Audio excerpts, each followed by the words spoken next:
Hello मेरे प्यारे बच्चों, कैसे हो आप सब लोग। आई होप सब मस्त हैं, जबरदस्त हैं। A very warm welcome to CMA inter law fast track batch, जहां हम कर रहे हैं आज के सेशन में नेगोशिएबल इंस्ट्रूमेंट एक्ट। लगभग 60 to 90 मिनट्स लगेंगे इस यूनिट को रिवाइज करने में। तो let's get going. And also guys, if you want the notes, these notes for all the chapters, you can get a e-version of it which you can access from the app or website at a cost of rupees 99 only. It is there available in the description. This offer is valid for June 2025 students. Let's get going. Negotiable Instrument Act 1881 पढ़ते हैं।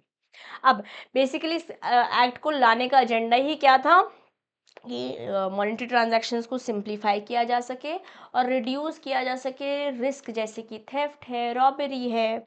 Legal framework हमारे को इस act negotiable instrument act 1881 ने दिया है कि definition क्या है नेगोशिएबल इंस्ट्रूमेंट की। नेगोशिएबल बोलते ट्रांसफरेबल, इंस्ट्रूमेंट बोले तो कोई पीस ऑफ पेपर, डॉक्यूमेंट, है ना, जहाँ पे holder can acquire a better title. The holder can acquire a better title मतलब पीछे वाले बंदे ने अगर कुछ गड़बड़ करके भी इंस्ट्रूमेंट लिया है, आगे वाले के पास, जिसने गड़बड़ वाले ने आगे दिया है और उसके आगे गया है, तो होल्डर के पास बेटर टाइटल एक्वायर हो पाता है। Yes, okay. नेगोशिएबल इंस्ट्रूमेंट के टाइप्स हमारे पास क्या है, लीगली रिकॉग्नाइज जो है, promissory note section 4, bill of exchange section 5 and cheque section 6। और इसी डिटेलिंग मेजरली पढ़ने वाले हैं इस चैप्टर के अंदर। Okay, transfer of negotiable instrument, ये बियरर इंस्ट्रूमेंट हो सकता है जहाँ सिर्फ डिलीवरी की ज़रूरत है।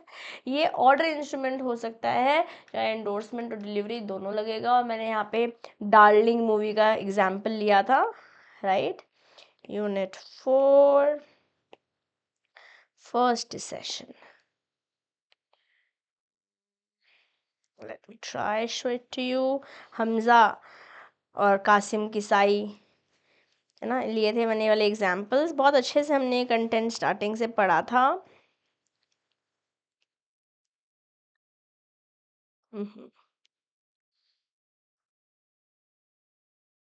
Okay guys, I'll just check, okay? Give me a moment.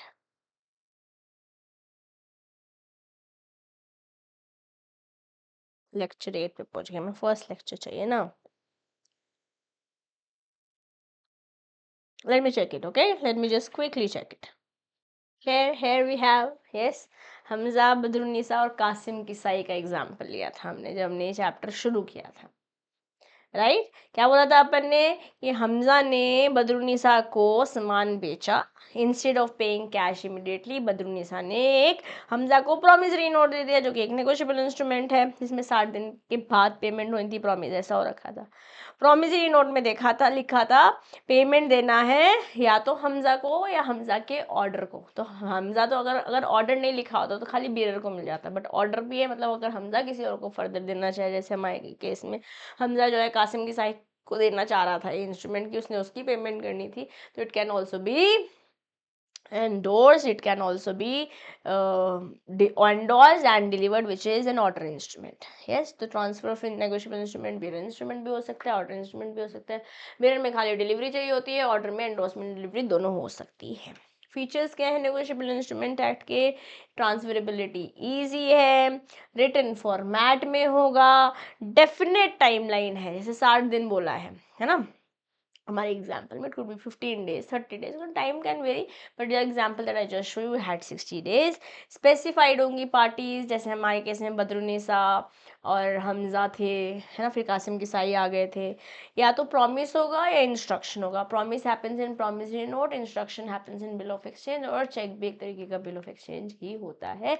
ऐसा आपने पढ़ा होगा जब आपने ये चैप्टर डिटेल में देखा होगा। अभी हम रिवाइज कर रहे हैं क्योंकि इस चैप्टर को पढ़ने में हमने 6 सेशन दिए थे और अभी हम एक ही सेशन में रिवाइज कर रहे हैं। ऑफ कोर्स हम उतनी डिटेल में नहीं जा सकते, but exam point of view से रेडी ज़रूर हो सकते हैं। और ये पेमेंट सिर्फ और सिर्फ मनी में होगी। मैं अपना कोड दे दूंगी, मैं अपना घोड़ा दे दूंगी, मैं अपना हाथी दे दूंगी, मैं अपना लैपटॉप दे दूंगी, ऐसे पेमेंट नहीं होती है, ठीक है। प्रॉमिसरी नोट जैसे कि हमने देखा सेक्शन 4 में है। प्रॉमिसरी नोट एक रिटन इंस्ट्रूमेंट है जहाँ पे अनकंडीशनल प्रॉमिस है एक पार्टी के द्वारा, that party is the maker, to pay a specific sum of money, और सिर्फ मनी ही होगा, to another party that is the pay, जिसे पैसे मिलने वाले हैं वो पेई है, जो पैसे देने वाला है वो पेयर है या मेकर है।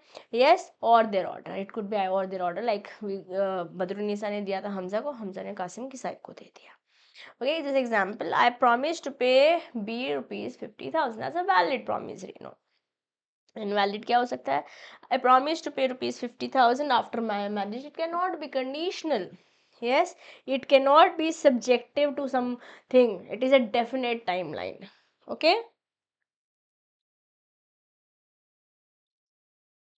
असेंशियल्स क्या है प्रॉमिसरी नोट का? प्रॉमिसरी नोट राइटिंग में होंगे, एक्सप्रेस किया जाएगा एक promise, instruction bill of exchange में होगा, अमाउंट सर्टेन अमाउंट होगा, सर्टेन सम होगा, डेफिनेट होगा, अनकंडीशनल होगा, शादी पे दूंगा, इसके होने के बाद दूंगा, it can not happen, it has to be definite, it has to be unconditional, सिर्फ और सिर्फ मनी होगा, सर्टेन रहेगा पे किसको दे रहे हैं, है ना, और मेकर द्वारा साइन किया जाएगा, it has also to be stamped.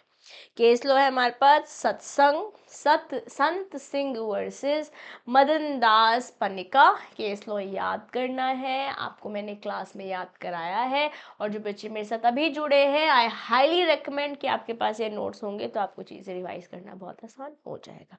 ये हाई कोर्ट का केस आया था मध्य प्रदेश में, यहाँ इस्टेब्लिश किया गया, असेंशियल्स बताए गए, प्रॉमिसरी नोट के असेंशियल्स क्या है, अनकंडीशनल प्रॉमिस रहेगा, अमाउंट डेफिनेट रहेगा, ये पेमेंट का ऑर्डर है और मेकर द्वारा साइन रहेगा। ये हमारे को किससे पता चला? मध्य प्रदेश में एक केस लॉ आया था, उस केस लॉ का नाम था संत सिंह वर्सेस मदन दास पानिका।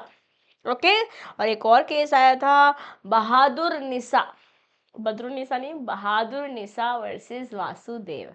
ये आंध्र प्रदेश का केस है, हाई कोर्ट ने ही सुनाया था। यहाँ पे कैटेगराइजेशन बताया था टाइप्स ऑफ प्रॉमिसरी नोट का। Okay, what's the categorisation? Promise to pay a certain, guys मेरी वीडियो स्टक हो गई है शायद। Okay, let me just remove my video and will continue. Okay, give me a moment. Okay, I think it is good now. Yes, let's continue. Categorization of types of promissory note हमको पता चला बहादुर निसा versus Vasudev case में, जहाँ बताया person to pay a certain promise to pay a certain person होता है promissory note में, promise to pay to the order of certain pay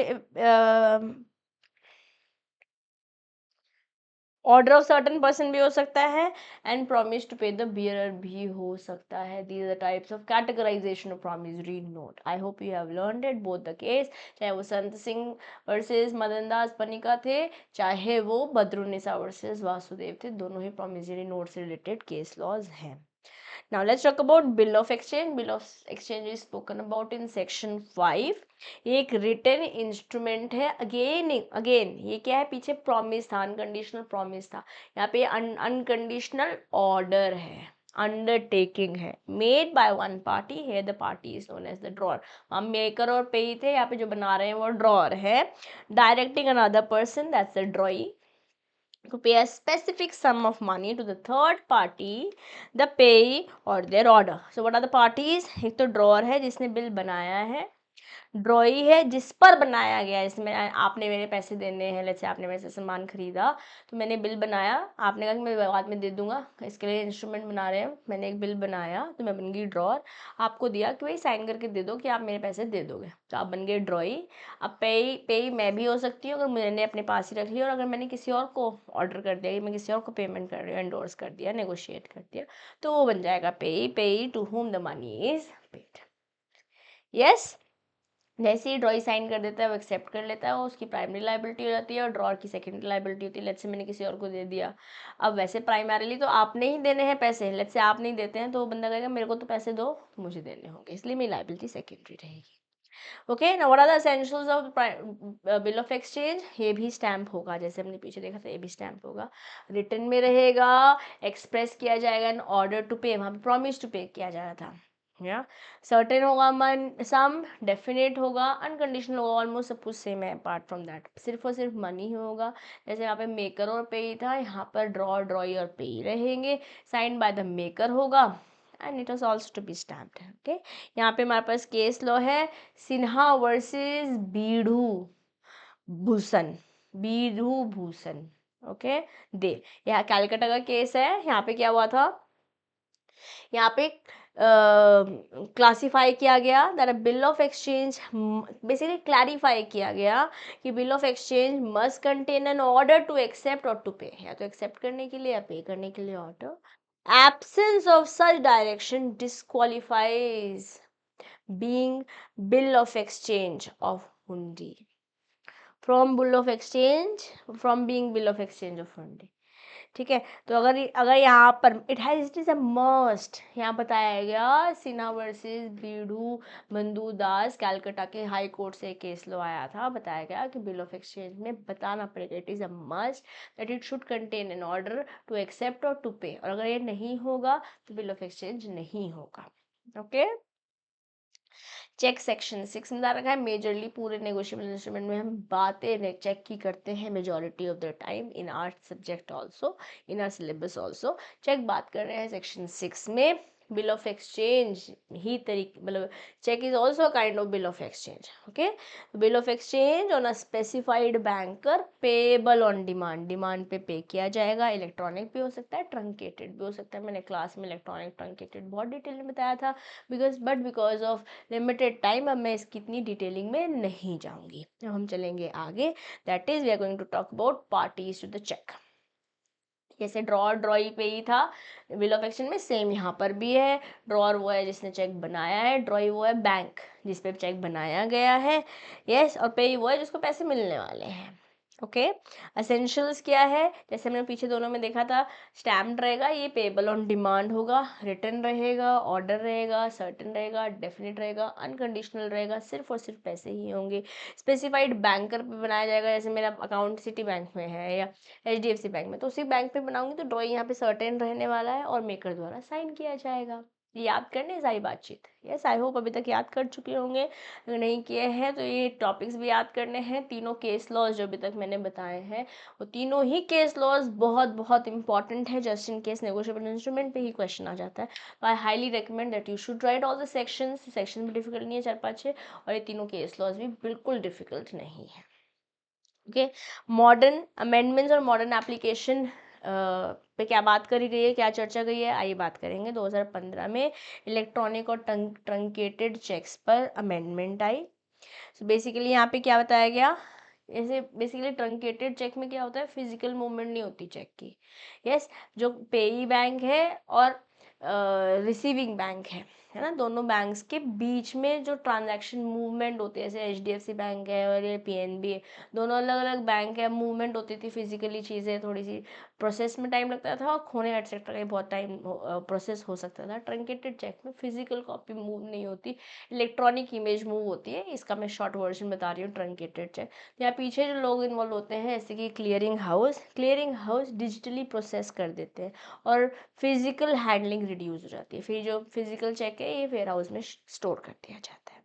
okay, special categories के ऑफ पार्टीज कौन कौन है, drawee in case of need, they act as a fall back option if the drawee fails to पे।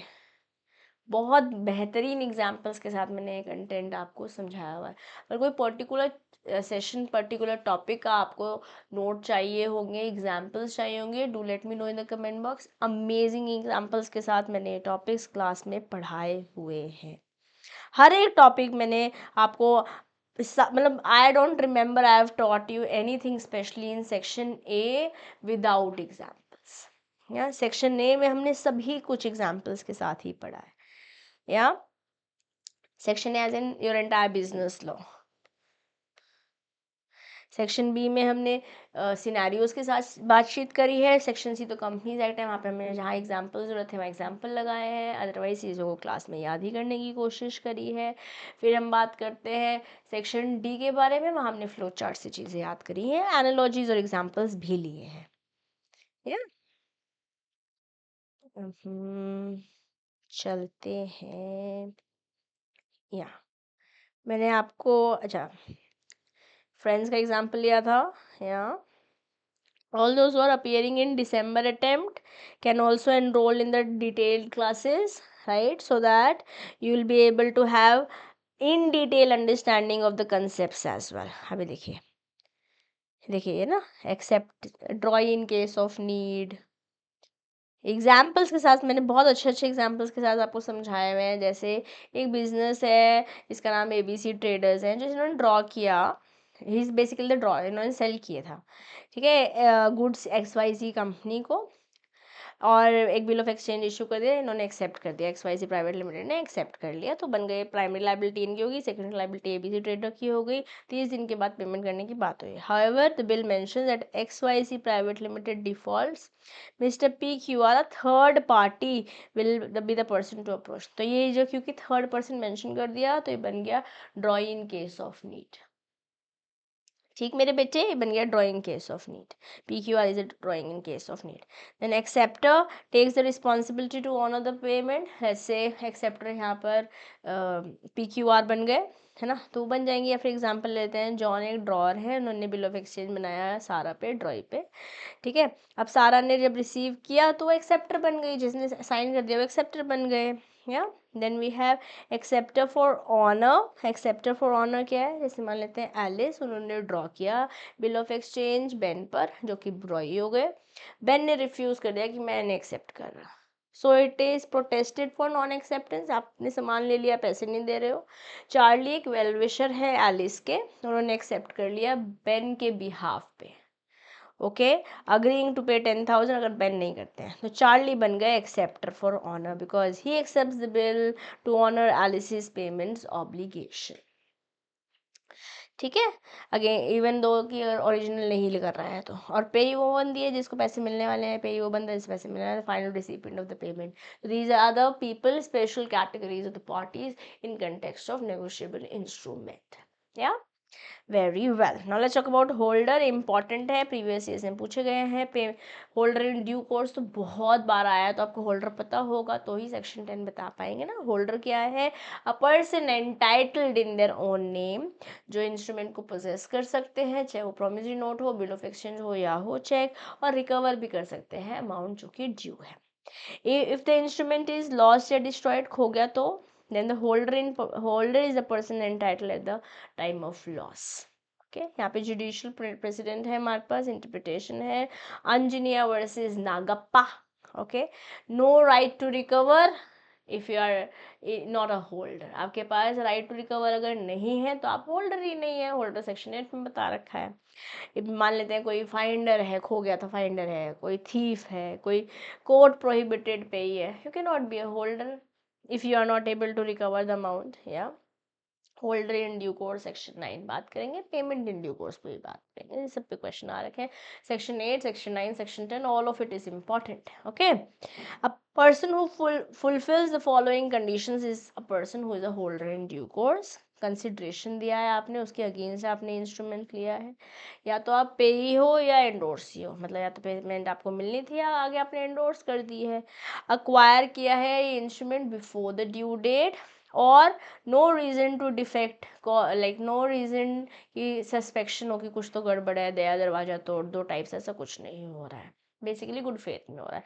If all of these are happening then yes you are a holder in due course. और यहाँ पर हमारे पास एक judicial president है जो कि है ब्रज किशोर दीक्षित वर्सेस पूरन चंद्र पांडा। तो अभी तक हम 4 केस लॉज, 5वां केस लॉ भी हमने पढ़ा है, 3 तो हमने सेक्शन 4 और 5 में पढ़ लिया था, अभी एक सेक्शन 8 में पढ़ा है अंजनिया वाला। अब हम एक और पढ़ रहे हैं सेक्शन 9 में, जहाँ हम बोल रहे हैं ब्रज किशोर दीक्षित वर्सेस पूरनचंद पांडा। यहाँ पे बताया गया असेंशियल कंडीशंस क्या है होल्डर इन ड्यू कोर्स के एज पर सेक्शन 9। कंसिडरेशन होना पड़ेगा, timing before the due date होना पड़ेगा, और नॉलेज ऑफ डिफेक्ट नहीं होना, बेसिकली गुड फेथ में हो रही है transactions. Okay, now let's talk about payment in due course, section 10.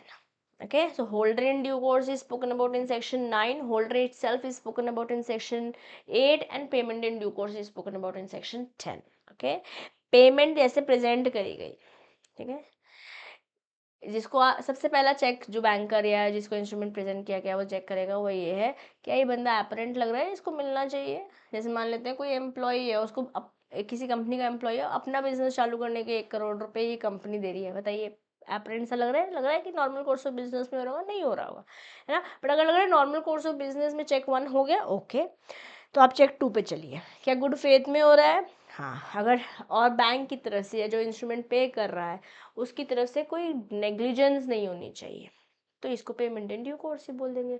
अगर बैंक चेक की या बिल ऑफ एक्सचेंज की पेमेंट ड्यू कोर्स में कर रहा है तो बैंक की लाइबिलिटी नहीं होगी। तो कैसे चेक करोगे, सबसे पहले तो अपरेंट टेन्योर देखोगे, गुड फेथ देखोगे, और बैंक की तरफ से या जो पार्टी पेमेंट कर रही है उसकी तरफ से नेग्लिजेंस नहीं हो रहा है तो ये पेमेंट इन ड्यू कोर्स हो जाएगा एज पर सेक्शन 10। ओके, और अगर इनमें से कुछ भी गड़बड़ है, कुछ भी कहीं पर भी नो आ रहा है, then it is not a payment in due course. Okay, types of instruments क्या है हमारे पास, इनलैंड इंस्ट्रूमेंट है जो इंडिया में बना है, पेमेंट चाहे इंडिया में हो रही है चाहे बाहर हो रही है, drawn or made in India and payable within India or upon person residing in a person residing in India, bill of exchange, promise note, कुछ भी हो सकता है। फॉरेन एक्सचेंज जो इंडिया में बना नहीं है, ना बनाया गया, ना ड्रॉ किया गया, ना पेमेंट करी गई है। Ambiguous instrument can be constructed as either a promissory note or a bill of exchange.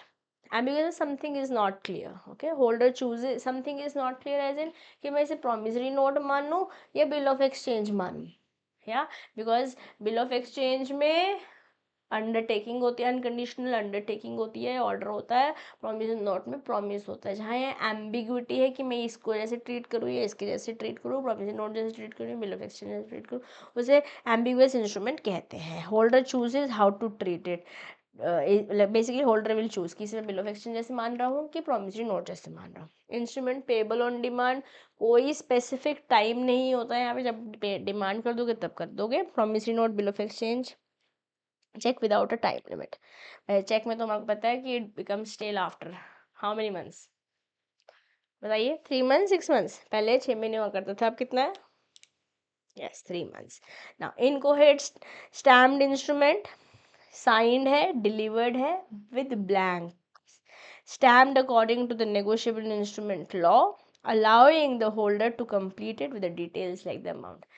मेरी बेटी को छोड़ दो, ये लो ब्लैंक चेक है, देखा है मूवीज में, blank promissory note or a check with detail to be filled by the holder, it is called incohated stamped instrument। These are the types of instrument। Okay, now let's talk about maturity. Maturity is spoken about in section 20 to 25. So we have spoken about section 4, section 5, section 6, section 8, section 9, section 10. Now we are going to section 22. 22 से 25 पढ़ने वाले हैं। 22 से 25 में क्या बातचीत कर रखी है, मेच्योरिटी इज द डेट जिस दिन प्रॉमिसरी नोट या बिल ऑफ एक्सचेंज ड्यू है पेमेंट के लिए। Maturity date is the date due for payment. अगर स्पेसिफाइड नहीं है तो 3 days after the instrument is due. अगर मेच्योरिटी डेट नहीं बता रखी है तो जिस दिन ड्यू है उसके 3 दिन बाद maturity, if not specified. Okay, वैसे तो मेच्योरिटी डेट ही पेमेंट की डेट होती है, बट अगर स्पेसिफाई नहीं कर रखी है तो 3 दिन का ग्रेस दे दो। Post dated cheque that is PDC can not be presented before the maturity date. अगर मैंने आज मई में बैठ के जुलाई का चेक इशू किया तो वो चेक जुलाई में ही इशू कर पाओगे, आज जाके उसको इंस्ट्रूमेंट दोगे पेमेंट मिल जाएगी, ऐसा नहीं होने वाला है। ओके, नाउ यहाँ पे हमारे पास एक केस लॉ है, Himadri versus Sushma. No maturity provision for promissory note payable on demand, क्योंकि तो डिमांड में यहाँ पे कोई मेच्योरिटी डेट नहीं है। ओके, कैलकुलेशन कैसे करते हो मेच्योरिटी डेट की, सेक्शन 23 इसके बारे में बात करें, 22 से 25 बात करे थे ना यहाँ पर, है ना, 23 इसके बारे में बात कर रहा है। सेक्शन 23 क्या बोल रहा है, if after a specific event maturity will be corresponding date of the same month or the last day if no corresponding day, let's say 28 March 28 April, next month का सेम डेट। अब let's say same date नहीं है, जैसे 30 फरवरी है ही नहीं, then what are you going to do, आपने 30 जनवरी किया था तो 30 फरवरी है ही नहीं, तो लास्ट डे पकड़ लो, 28 फेब पकड़ लो, या लीप ईयर है तो 29 फेब पकड़ लो, ऐसे ले लोगे। ठीक है, अगर और स्पेशल केसेस में मेच्योरिटी कैसे आती है, month with no corresponding day, जैसे मैंने अभी आपको बताया ना 30 फरवरी लास्ट डे पकड़ लेंगे। Now types of crossing, maturity के बाद में 22 से 25 है, बट पर्टिकुलरली 23 में कैलकुलेशन हमने देखी है, बाकी सेक्शंस हमने ऐसा सच नहीं देखे हैं। अब बात करते रहे हैं types of crossing. General crossing 123 में है, स्पेसिफिक क्रॉसिंग या स्पेशल क्रॉसिंग हमारे पास 124 में है। जनरल क्रॉसिंग क्या है? जहाँ दो पैरेलल लाइंस, मान लेते हैं चेक है, यहाँ पे हमने ऐसे दो पैरेलल लाइंस बना दी, चाहे इस पैरेलल लाइन में लिख दिया नॉट नेगोशिएबल, या लिखा हो चाहे नहीं लिखा हो, इट इज जनरल क्रॉसिंग। इसका इफेक्ट क्या है? इसको आप काउंटर पे कैश नहीं करा पाओगे, बेसिकली अकाउंट में ही जाएंगे वाले पैसे, ठीक है। Must be deposited in the bank account only. General crossing, crossing का मतलब ये है कि ओवर द काउंटर आप पैसे नहीं ले सकते। यस, और स्पेशल क्रॉसिंग में ये स्पेसिफिक बैंकर का दे देंगे नाम, रिटन ऑन द चेक। ये यहाँ पे भी नेगोशिएबल भी हो सकते हैं, नॉन नेगोशिएबल हो सकते हैं, बट स्पेसिफिक बैंकर है, वहीं पे ही पैसे ले सकते हैं।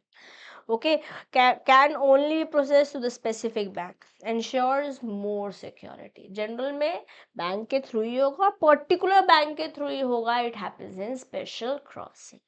Okay, now let's talk about the rights of the holder and the crossing. It is spoken about in section 125. तो 123 में हमने general crossing देखा, 124 में special crossing देखा, 125 में rights of the holder and crossing समझ रहे हैं।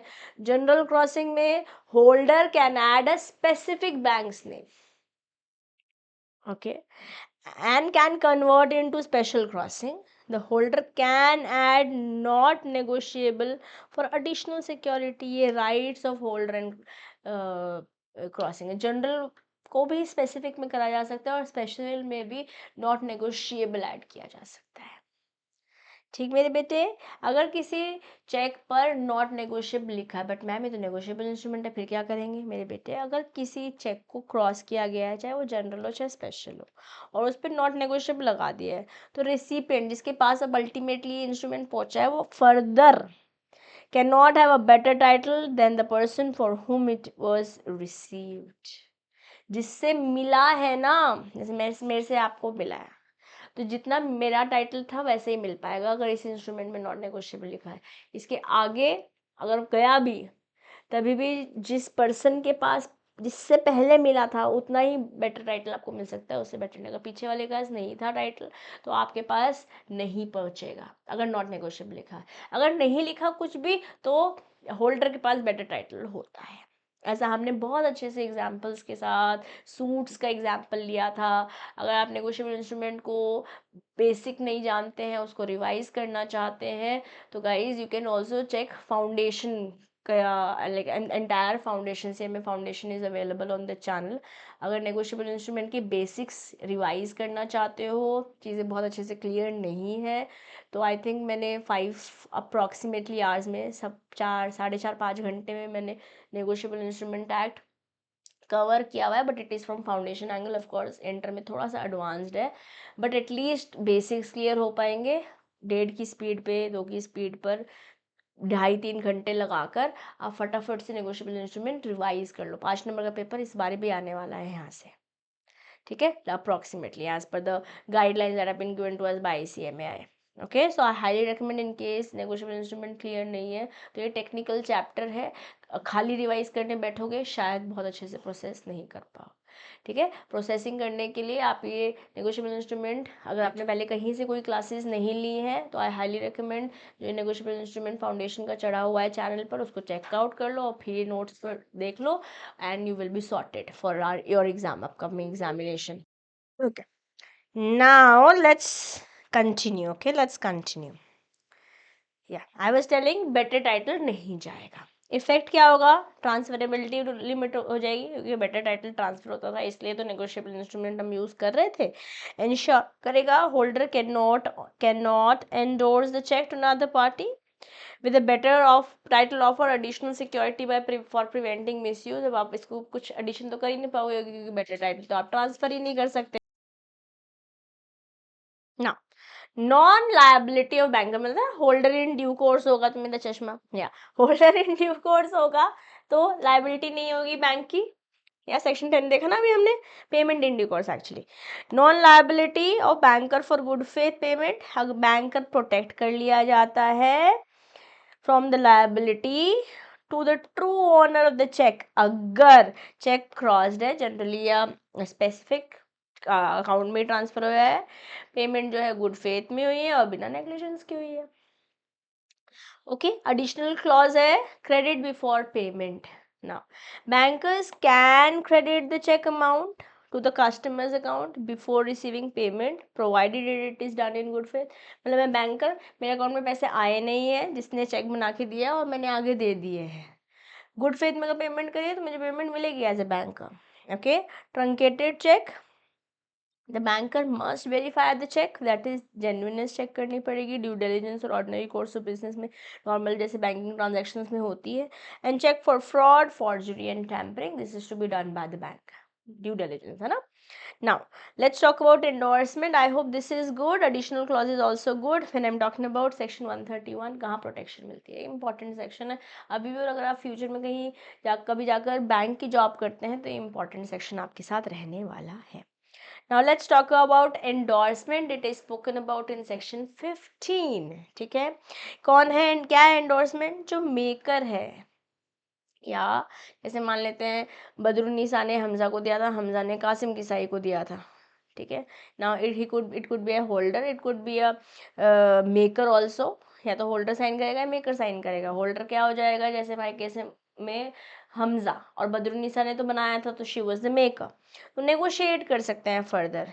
ठीक है, कैसे नेगोशिएट करोगे, या तो आगे लिख दोगे या पीछे लिख दोगे, या ज़्यादा अगर अटैचमेंट्स ज़्यादा लिख दिया है, कोई स्पेस नहीं है तो अलॉन्च लगा दोगे। अलॉन्च एक पेपर है जो साथ में लगा दिया जा रहा है, अटैच कर दिया जा रहा है इस नेगोशिएबल इंस्ट्रूमेंट के साथ।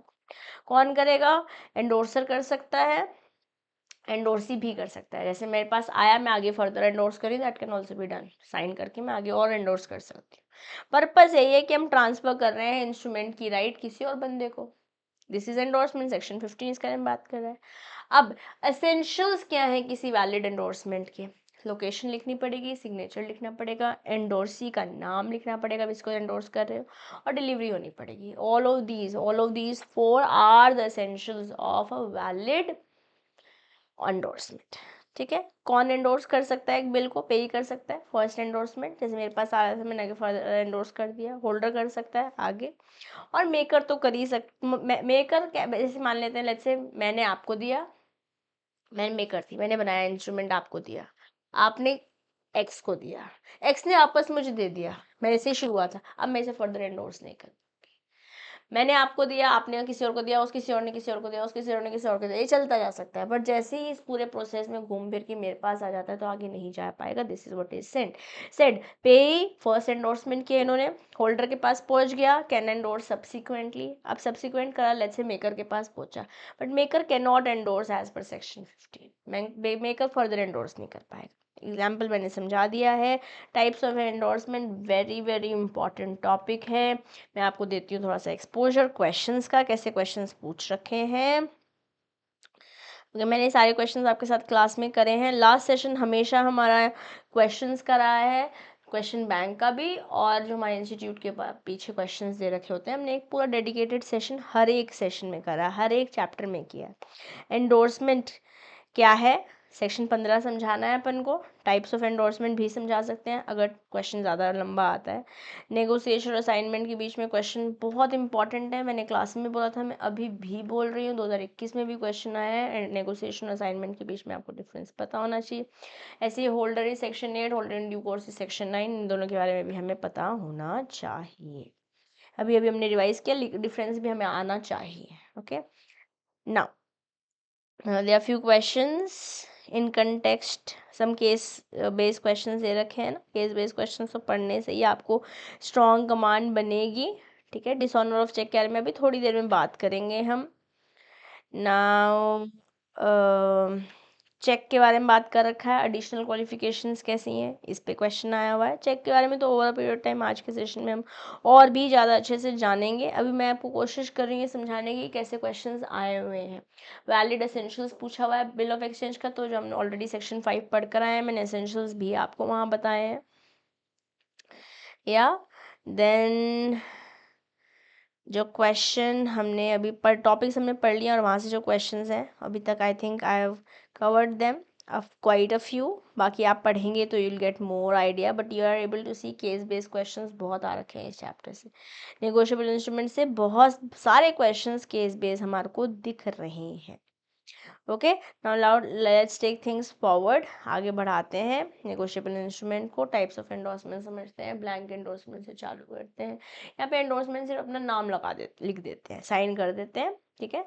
Can be converted to full endorsement by writing pay to specific person, किसी स्पेसिफिक पर्सन को ही देना है, ऐसा करा जा सकता है। जैसे मिस्टर वाई ने ब्लैंक एंडोर्समेंट करा, एक्स राइट पे टू जी और ऑर्डर, ये फुल एंडोर्समेंट होगा। जैसे ही ये हुआ, ये फुल एंडोर्समेंट हो गया। ओके, फुल एंडोर्समेंट में स्पेसिफिक बंदे का नाम लिख दिया जाता है, पे टू जी और ऑर्डर या है। रिस्ट्रिक्टिव एंडोर्समेंट में एंडोर्सी राइट्स रिस्ट्रिक्ट कर देता है, restricts endorsee's right to transfer. Endorsee can claim full payment, sue prior parties, पीछे अगर कोई भी पार्टीज है उनको किया जा सकता है, बट बेसिकली रिस्ट्रिक्टिव में रिस्ट्रिक्शन लग जा रही है राइट टू ट्रांसफर एंडोर्समेंट में। Okay, can not transfer unless authorised. Conditional endorsement, endorsee's liability और payment right depends on some specific event. A को तब देना पैसे या उसके ऑर्डर को जब शिप विक्रांत आ जाएगी सूरत पे, किसी इवेंट पे डिपेंड कर रहा है, इसलिए कंडीशनल है। इसके अलावा कुछ और टाइप्स है हमारे पास। सैंस रिकोर्स है, सैंस रिकोर्स इन एंडोर्समेंट को बोल रहे हैं विदाउट रिकोर्स एंडोर्समेंट, या without sans recourse is without recourse, excludes endorsees liability if the instrument is dishonored। मैंने आपको दिया, आपने आगे फर्दर एंडोर्स कर दिया, और अगर आपने sans recourse किया था तो आपने अपनी लाइबिलिटी हटा ली। अब जिसके पास है वो आगे दे रहा है, वही देखेगा लाइबिलिटी, अगर उसने नहीं दिया तो it is not their responsibility. जिसने विदाउट रिकोर्स डाले मतलब विदाउट लाइबिलिटी फर्दर एंडोर्स किया है। ओके, ए और order without recourse to be, मेरी कोई लाइबिलिटी नहीं है, इसको दो, और आगे फर्दर अगर ये किसी और को एंडोर्स करता है तो मेरी लाइबिलिटी नहीं है।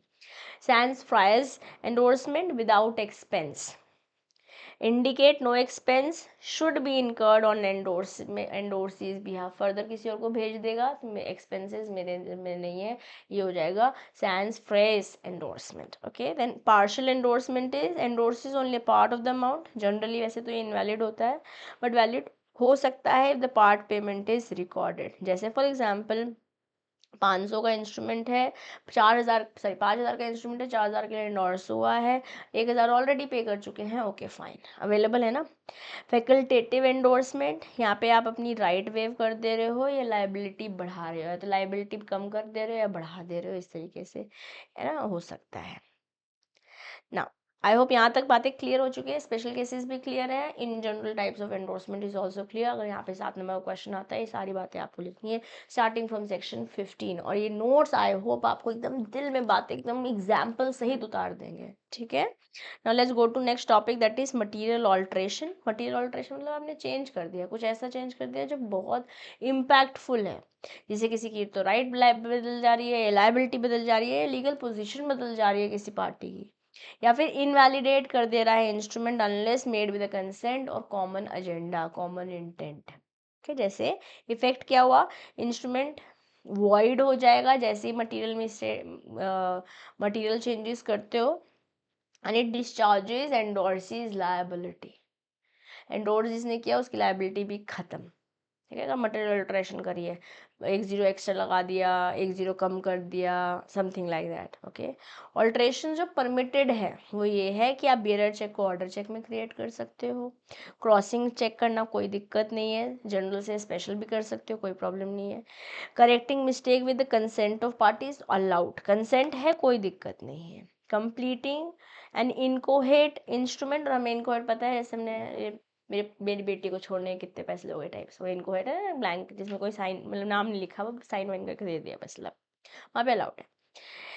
सेक्शन 89 में प्रोटेक्शन मिलती है बैंकर को, अगर ऑल्ट्रेशन जो चेंजेस करें या अपरेंट नहीं है, बैंकर ने ड्यू कोर्स में पेमेंट करी है, गुड फेथ में पेमेंट करी है, अपरेंट टेनोर है और ड्यू डिलिजेंस, बैंक ने कुछ गड़बड़ नहीं करी है, तो सेक्शन 89 में यहाँ प्रोटेक्शन मिल जाती है अगर मटीरियल ऑल्ट्रेशन हो रखी है इंस्ट्रूमेंट पर तो। एक्सेप्टेंस का मतलब क्या होता है, when the ड्रॉई agrees to the bill by signing it and notifying the holder. मैंने आप पे ड्रॉ किया, आपने एक्सेप्ट कर लिया है ना, साइन कर दिया। तो after acceptance the drawee becomes accept and primarily liable also. क्या असेंशियल्स हैं वैलिड एक्सेप्टेंस के? Written on the face of the bill, मैंने एक्सेप्ट कर लिया है, साइन बाय द ड्रॉई और the authorise agent, like you have bought goods from me तो you become the drawee, right, I made the instrument, आपने accept कर लिया तो यू बिकम द एक्सेप्टर, या फिर आपके भी यहाँ पे किसी एजेंट ने गया तो भी अलाउड है, and deliver to the holder. Types of acceptance, general acceptance हो सकती है, क्वालिफाइड एक्सेप्टेंस हो सकती है। जनरल एक्सेप्टेंस में कोई कंडीशन नहीं है, कोई क्वालिफिकेशन नहीं है। क्वालिफाइड में कोई कंडीशन अटैच कर देंगे, ये होगा तो देंगे, ये सूरत में शिप विक्रांत आ जाएगी तो देंगे, प्लेस टाइम एक्सेट्रा दिखा सकते हैं। Payable to the order of the drawee, that's general. और कंडीशनल क्वालिफाइड हो सकती है, accepted payable when in funds, accepted for 900 on a bill of 1000, accepted payable at Delhi instead of Bombay, qualified instruments acceptance है। Okay, अब अगर qualified acceptance है, इसका effect क्या होगा? जैसे मान लेते हैं होल्डर इसको अगर ऐसे इफ्स एंड बट्स लगा दिया, अनकंडीशनल होना चाहिए, डिसऑनर बोल सकता है कि मेरा इंस्ट्रूमेंट डिसऑनर हो गया। ओके, और इससे क्या होगा? सू कर सकता है ड्रॉअर को भी, एंडोर्सर को, इसके इफेक्टिव होने वाला है। Now, acceptance by holder without consent of the prior party, तो पीछे वाले सारे लोग रिलीज हो जाते हैं। पीछे कितने भी XYZ बीच में लोग आए थे वो सब रिलीज हो जाते हैं। प्रायर पार्टी से डिस्चार्ज और एज अगेंस्ट द होल्डर, अगर क्वालिफिकेशन के साथ आप किसी बंदे ने एक्सेप्ट किया है, पीछे वाले सारे हो जाएंगे रिलीफ, डिस्चार्ज। ठीक है, now let's talk about the presentation of acceptance. Presentation of acceptance excuse कर दी जाएगी।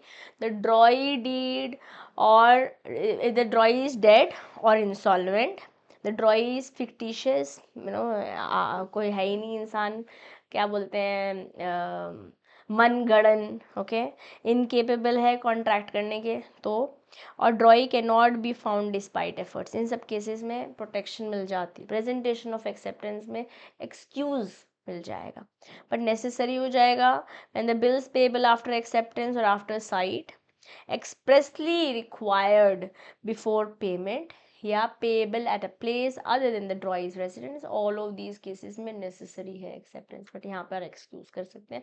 बंदा capable नहीं है, उसकी डेथ ही हो चुकी हो, किससे एक्सेप्ट करवाओगे? इंसॉल्वेंट हो चुका है, किससे एक्सेप्ट कराओगे आप? या बट की नोट्स में इंपॉर्टेंट बात क्या है? एक्सेप्टेंस वैलिडेट्स द ड्रॉईज कमिटमेंट, जैसे साइन कर देता है उसकी कमिटमेंट होती है, प्राइमरी लायबिलिटी आती है।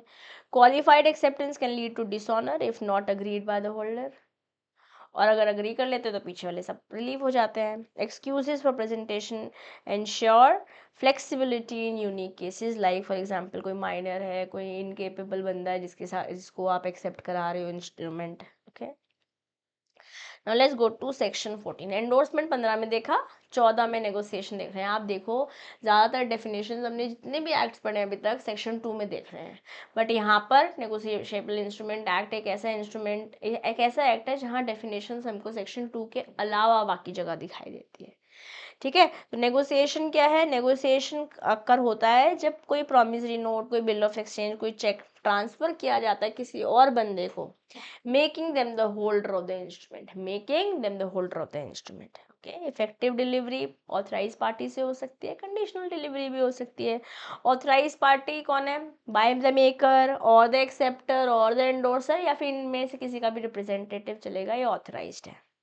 कंडीशनल डिलीवरी, अगर इंस्ट्रूमेंट डिलीवरी तो हुई है बट कंडीशनली, या फिर किसी स्पेसिफिक पर्पस के लिए, कि शादी के बैंकेट हॉल का ही पेमेंट दे सकते हो इस इंस्ट्रूमेंट से, like that. Okay, types of negotiable instrument and delivery, bearer instrument हो सकता है, ऑर्डर इंस्ट्रूमेंट हो सकता है, हमने पीछे पढ़ा है, बियरर में सिर्फ डिलीवरी चाहिए होती है, या फिर एंडोर्समेंट और डिलीवरी दोनों चाहिए होती है।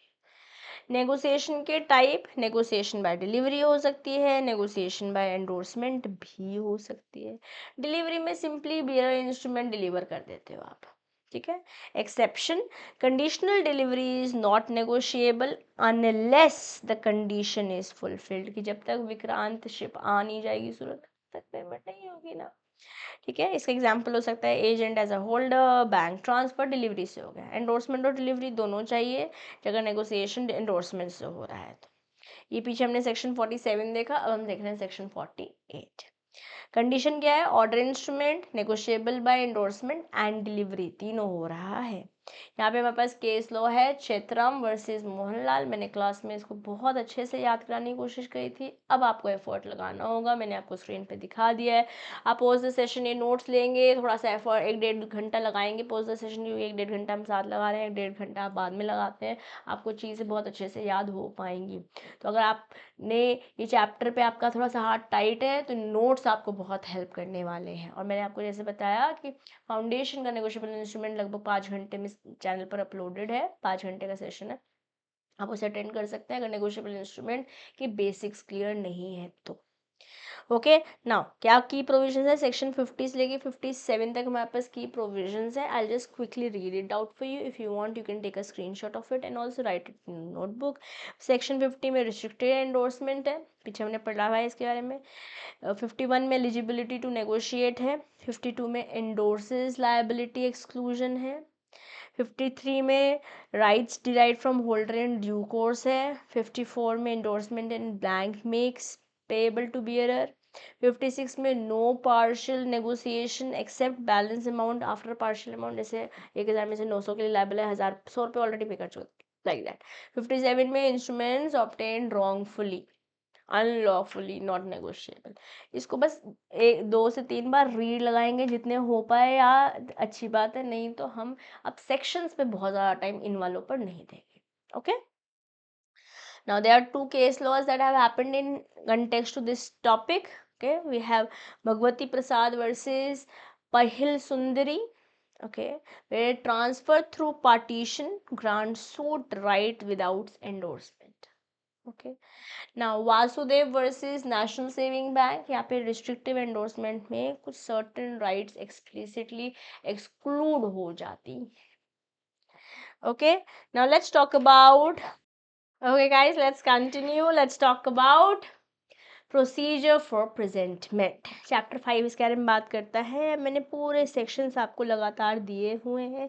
सेक्शन 61 बात करता है प्रेजेंटेशन प्रेजेंटमेंट फॉर एक्सेप्टेंस के बारे में। 62 बात करता है presentment of promissory note at sight के बारे में। ड्रॉइज टाइम फॉर डेलिब्रेशन 63 बात करता है। 64 में प्रेजेंटमेंट फॉर पेमेंट है। 65 में आस्क फॉर प्रेजेंटमेंट है। 66 में इंस्ट्रूमेंट पेबल आफ्टर डेट और साइट है। 67 में इंस्ट्रूमेंट पेबल बाय इंस्टॉलमेंट है। 68 से 70 में स्पेसिफिक प्लेसेस बता रखा है, नो प्लेस स्पेसिफाइड 71 में है। इनमें कुछ केस लॉज भी दिए हुए हैं जिनकी जानकारी मैंने आपको याद दी है, आपको 2 से 3 बार रीड लगाना है और अपने आप को हर बार जितनी बार चैप्टर रिवाइज करोगे उसको 2 से 3 बार इसको रिवाइज करना है, so that in case question यहाँ से बने तो आप अकॉर्डिंगली आंसर दे पाए। ठीक है, प्रेजेंटमेंट 61 से चालू करी हमने, अब उसके एक्सेप्शंस हमारे को 76 में बता रखे हैं। Exceptions to presentment, intentional preservation, intentionally आप प्रिवेंट कर रहे हो, बिजनेस क्लोज हो चुका है, नॉन अटेंडेंस है स्पेसिफाइड प्लेस में, अने आप लोकेशन ही ट्रैक नहीं कर पा रहे हो, लोकेट ही नहीं कर पा रहे हो बेसिकली मेकर को या ड्रॉई को, agreement to pay despite non-presentment and waiver after maturity, all of these are the exceptions to presentment. presentment मैंने बहुत डिटेल में आपको पढ़ाई है। okay, let me try to show it to you, you will be able to recollect.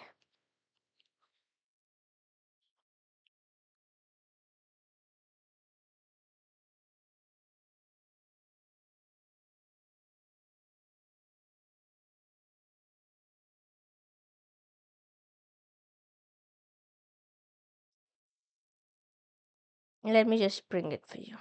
Okay,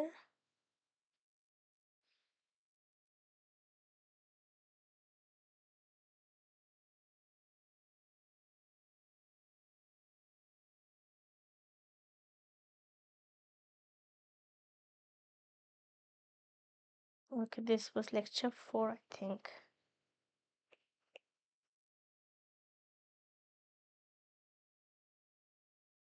Guys, let me just quickly check.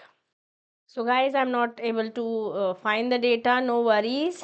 है ना। बस presentment हमें ये पता है कि क्या प्रोसेस है अपना अपना इंस्ट्रूमेंट प्रेजेंट करना इज प्रेजेंटमेंट, राइट।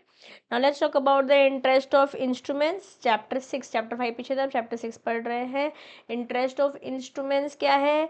सेक्शन 78 में बात हो रखी है पेमेंट टू होल्डर, 79 में बात हो रखी है interest from due date to realisation, and section 80 में 18% का ब्याज बता रखा है when the rate is not specified. Okay, तो these are important topics, of course इसकी बहुत डिटेलिंग्स हैं, but again like I told you, revision करते हुए हम हर एक पॉइंट को डिटेल में नहीं लेकर जा पाएंगे। Okay, now let's talk about presentment के एसेंशियल्स, की एलिमेंट्स क्या हैं। कौन करेगा प्रेजेंटमेंट? मेकर, ड्रॉअर, एक्सेप्टर, या तो नॉर्मल प्लेस ऑफ बिजनेस में होगी या रेजिडेंस पे होगी या जो प्लेस स्पेसिफाई कर रखी है वहाँ। और अगर मान लेते हैं वहाँ अवेलेबल नहीं है तो एक्सेप्शन है ना, ये देखा ना हमने यहाँ पर। यस, कब करोगे? बिजनेस आवर्स में करोगे, रीजनेबल टाइम पे करोगे, एक्सेप्शन है जब प्रिवेंशन हो रहा है, वेवियर हो रहा है या ऐसा ही अग्रीमेंट है तो। ना डिस्चार्ज फ्रॉम लायबिलिटी, अगर कैंसिलेशन कर दिया है तो instrument cancelled by the holder, discharge हो जाएगी लायबिलिटी। रिलीज बोले तो release of parties from the liability, again you are discharge, जैसे discharge of like discharge to perform वाला हमने पढ़ा था ना इंडियन कॉन्ट्रैक्ट में भी, सोगा में भी। पेमेंट के लिए कैसे डिस्चार्ज हो गया, पेमेंट के द्वारा कैसे डिस्चार्ज हो गया, और आपने फुल पेमेंट कर दिया, आपकी लायबिलिटी खत्म, डिस्चार्ज।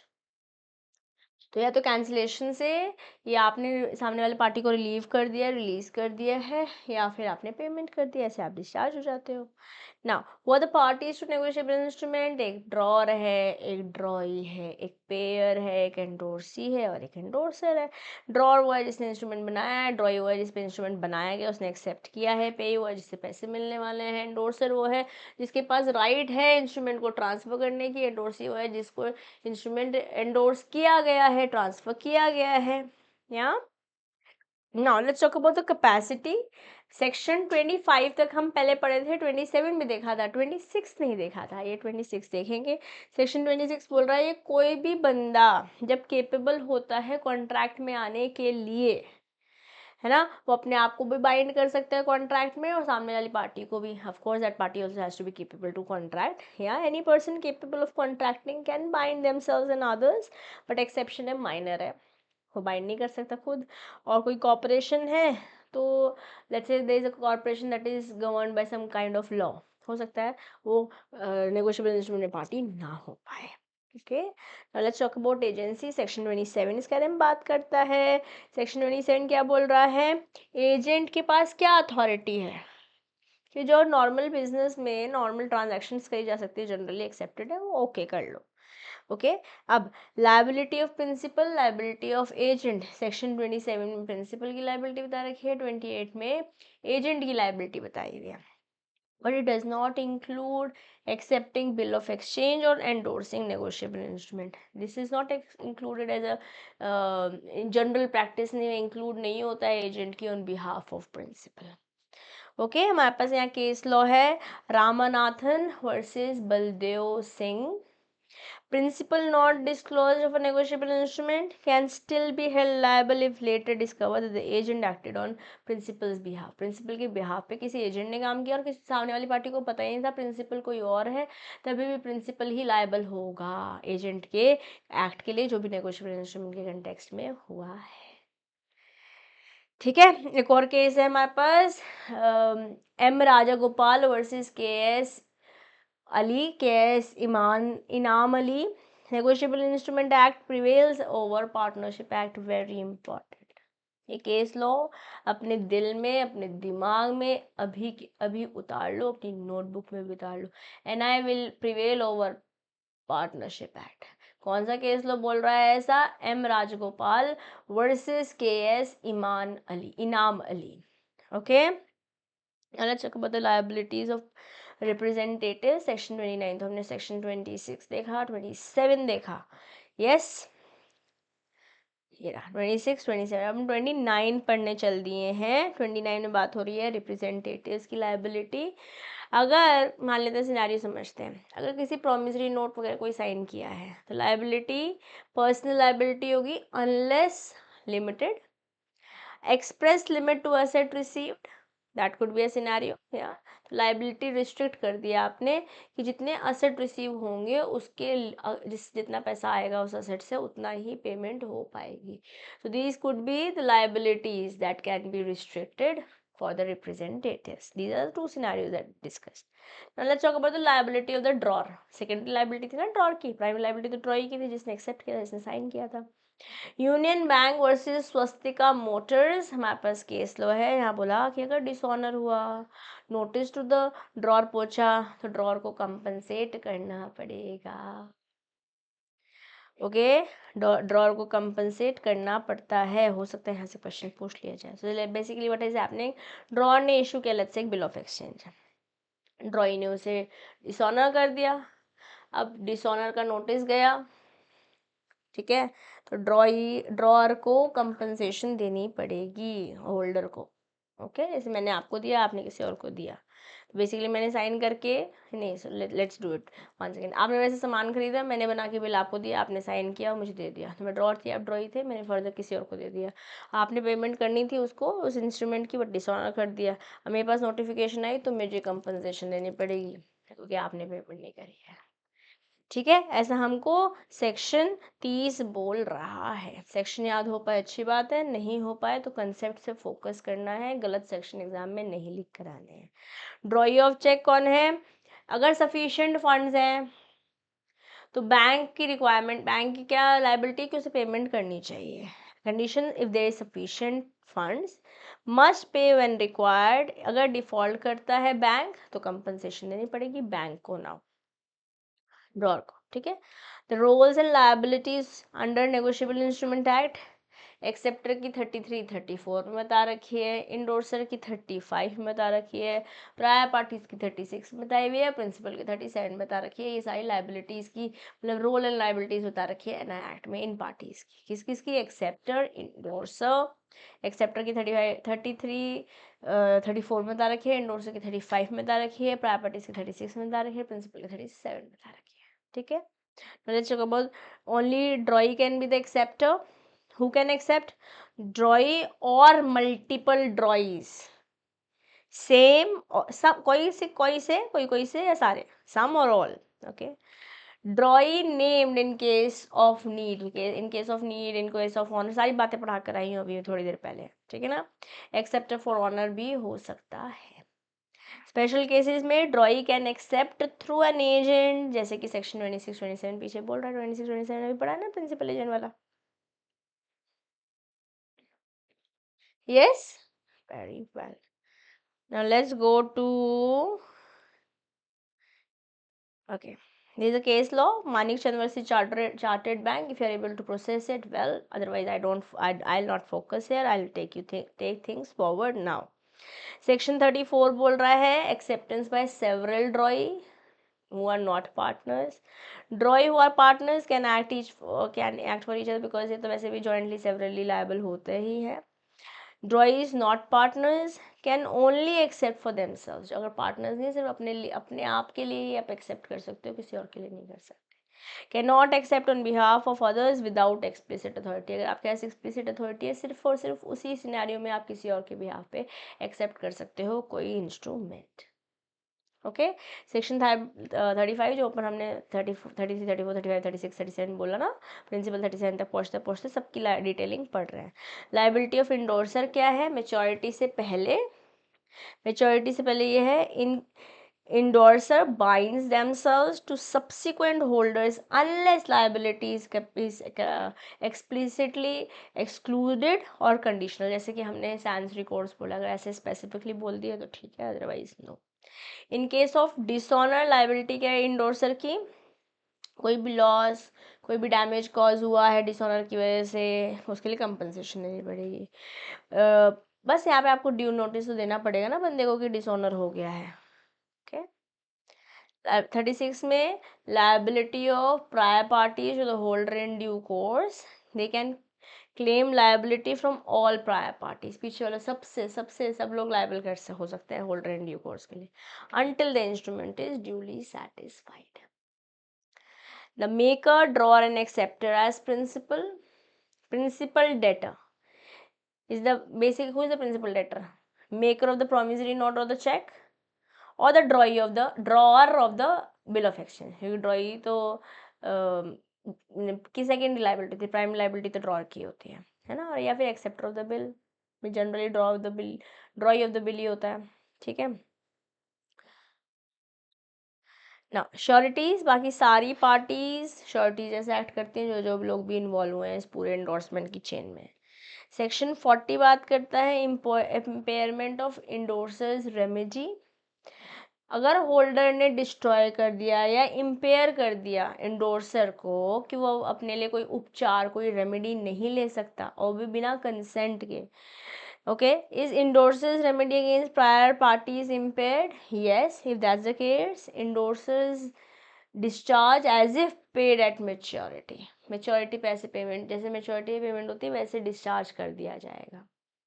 अगर कोई रेमेडी, अगर इंडोर्सर्स रेमेडी अगेंस्ट पार्टीज इम्पेयर्ड नहीं हुई है तो इंडोर्सर तो अभी भी लायबल है, इन्वर्सर तो अभी भी लायबल होगा अगर नहीं हटाई गई है, इम्पेयर नहीं करी गई है तो। जैसे मान लेते हैं बी ने पीटर विलियम्स को, पीटर विलियम्स ने राइटन कंपनी को, राइटन कंपनी ने जॉन रोजारियो को दिया, ठीक है। जॉन रोजारियो ने ए लिखा और removes Williams and right without consent, इसका नाम हटा दिया बिना कंसेंट के, कि जैसे ही बिना कंसेंट के हटाया जॉन रोजारियो जो हो गया डिस्चार्ज हो गया, कंसेंट के बिना हुआ ना, ठीक है। इस वाले का एग्जाम्पल दिया मैंने, यस वाले का, ओके ना। सेक्शन 41 बात करता है acceptor bound despite forge endorsement. Now let's say कोई बिल ऑफ एक्सचेंज एक्सेप्ट किया, ऑलरेडी इंडोर्स हो चुका है, हाँ, क्या एक्सेप्टर को फॉर्जरी के बारे में पता था? पता था तो डिस्चार्ज नहीं होगा, तुम्हारा काम यही था कि सामने वाले को धोखा देना है। अगर नहीं पता था तो liability even if endorsement was forged, better title जैसे पास होता है वैसे ही इंडोर्समेंट भी पास होगा, okay. Now let's say there are fictitious names which has been spoken about in section 42, cause let's say bill is drawn in fictitious name, कोई false drawer के नाम पे ड्रॉ कर दिया, इसका इफेक्ट है acceptor is liable to the holder in due course if the endorsement matches the drawee signature, signature से match हो रहा है, and drawee signature appears genuine, ऐसा है तो लाइबिलिटी आपकी तभी भी है जब फ्रॉड भी हो रखा हो, फिक्टिशियस नेम में भी आ रखा हो, ओके। Instrument without consideration, no payment obligation, मैंने आपसे कुछ लिया ही नहीं, आप know why will I give you the cheque, consideration तो होना पड़ेगा ना। If transfer to the holder for consideration liability will appear, something in return के लिए तो लायबिलिटी आएगी। पार्शियल एब्सेंस और failure of consideration, let's say 400 रुपये वैल्यू कंसिडरेशन थी, 100 रुपये का अकोमोडेशन दिया, रहने की जगह दी, holder can recover only 400 rupees, ठीक है। Partial failure of consideration non monetary and holder's right to dispute to duplicate bill.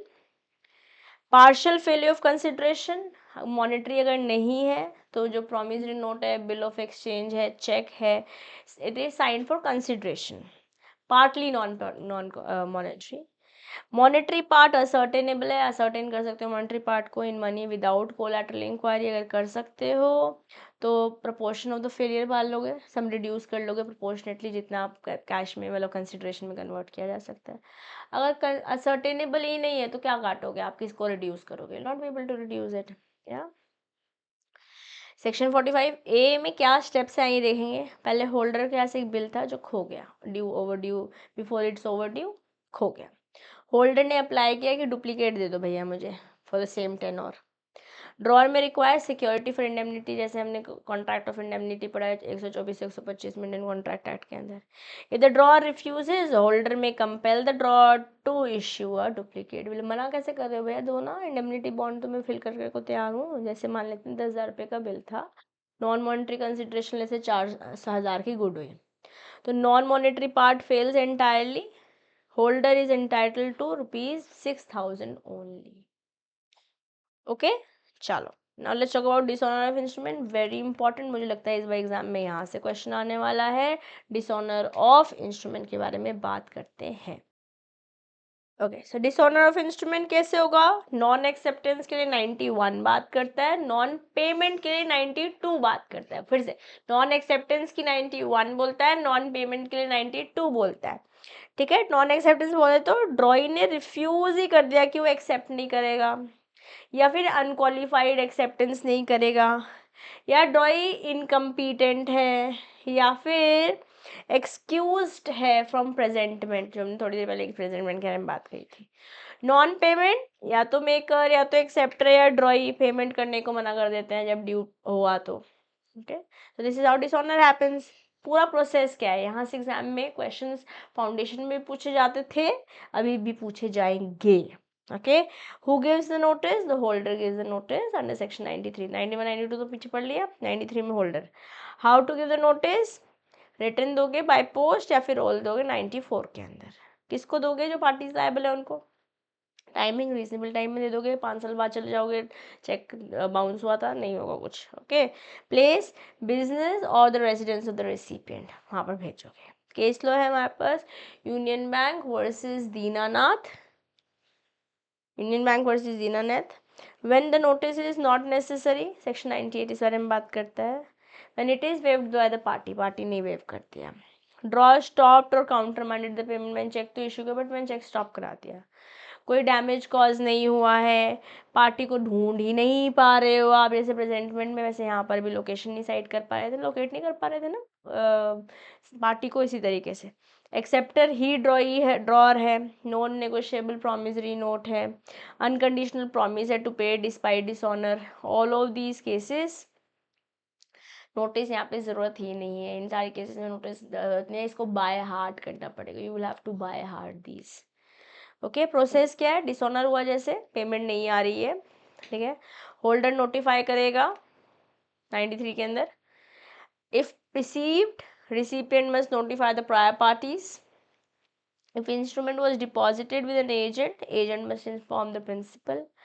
If the recipient is dead, let's say, but the sender is unaware, notice तभी भी valid है। बहुत important बात है, 5th point, all the 5 steps very important, very very very important, extremely important। Okay, now how do you, what's the difference like, first understand notice and process and then we'll talk about noticing and accept protesting के बीच में difference आया हुआ था ना पीछे पढ़ा था हमने।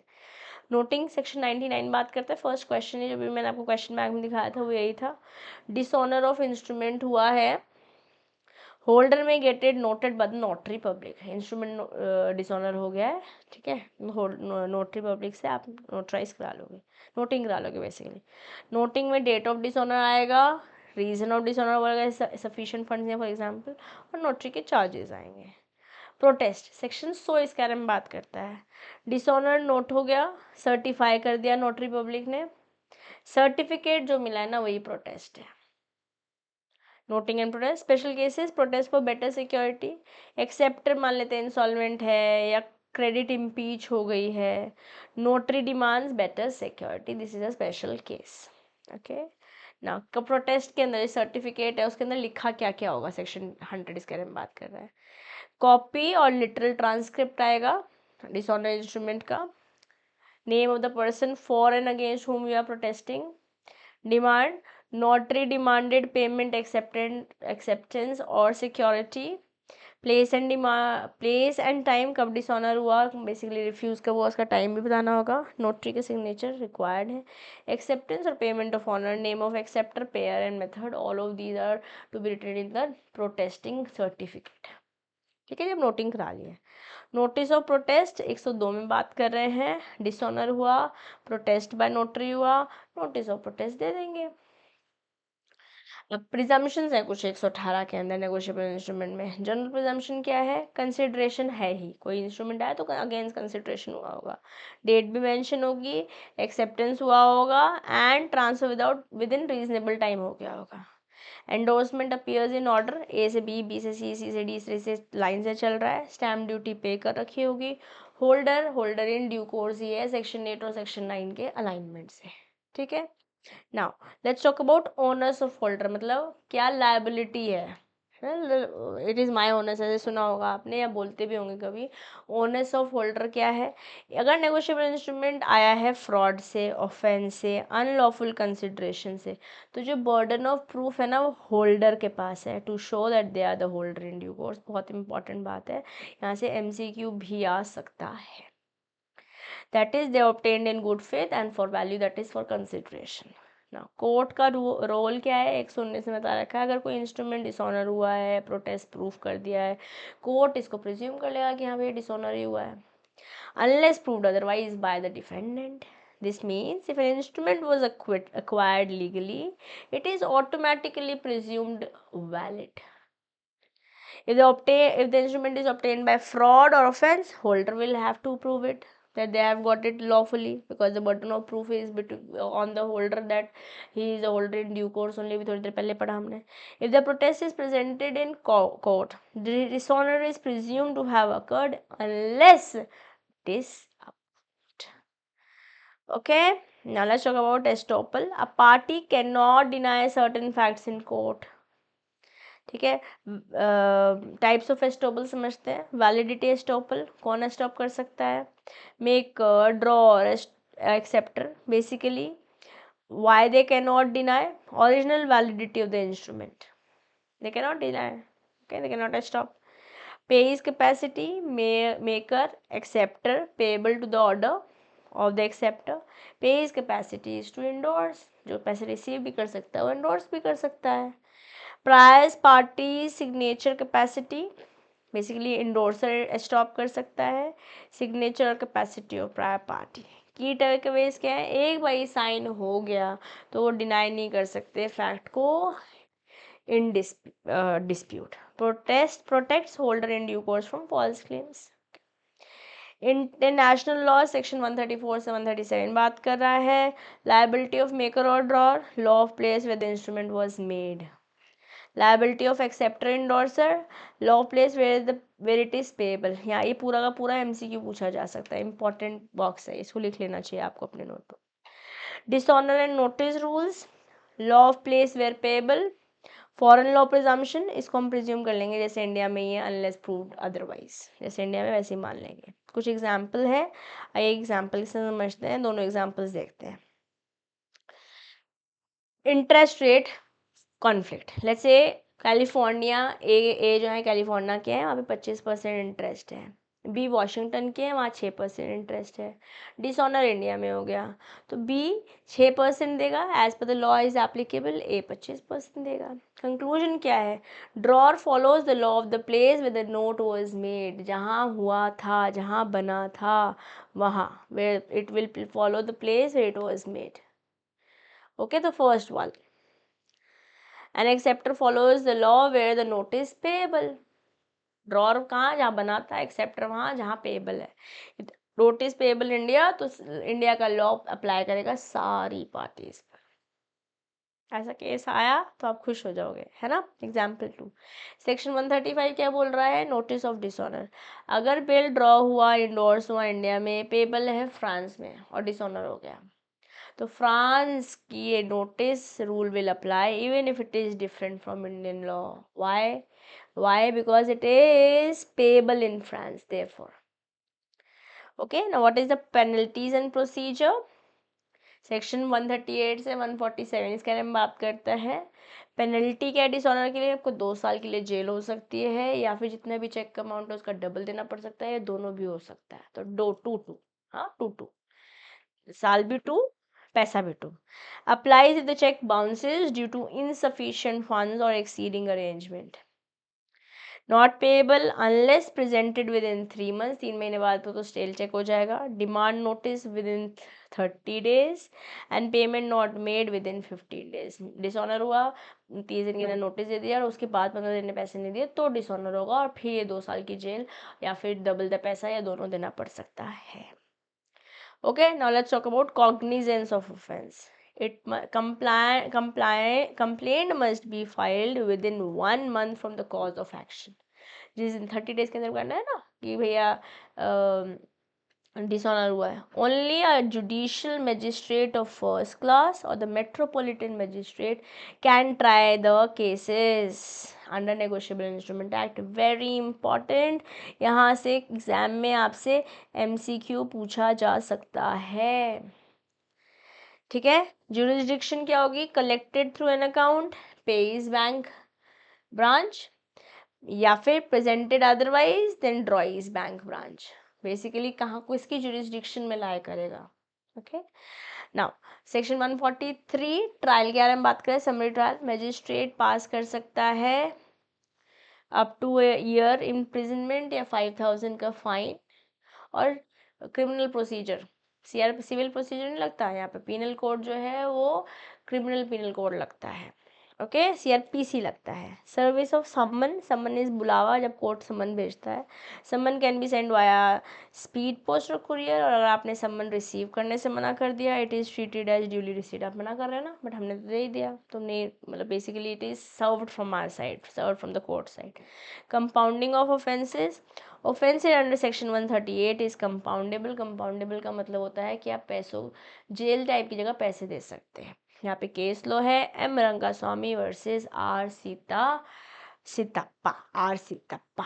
Okay, I know a lot of ज्ञान, a lot of sections, a lot of data, but then guys it is important। और इस नेगोशिएबल इंस्ट्रूमेंट काफ़ी हायर वर्जन है हमारे पास फाउंडेशन से, बट एटलीस्ट बेसिक बातें आप फाउंडेशन की क्लासेस अटेंड कर सकते हैं। If you guys want me to bring chapter wise content for you, chapter wise तो जैसे आपका पूरा कोर्स अवेलेबल है वेबसाइट पे, अगर आप चाहते हो कि मैं उसको चैप्टर वाइज भी लिस्ट कर दूँ, so that you can know by this particular chapter, let me know in the comment box, I will try to bring that also.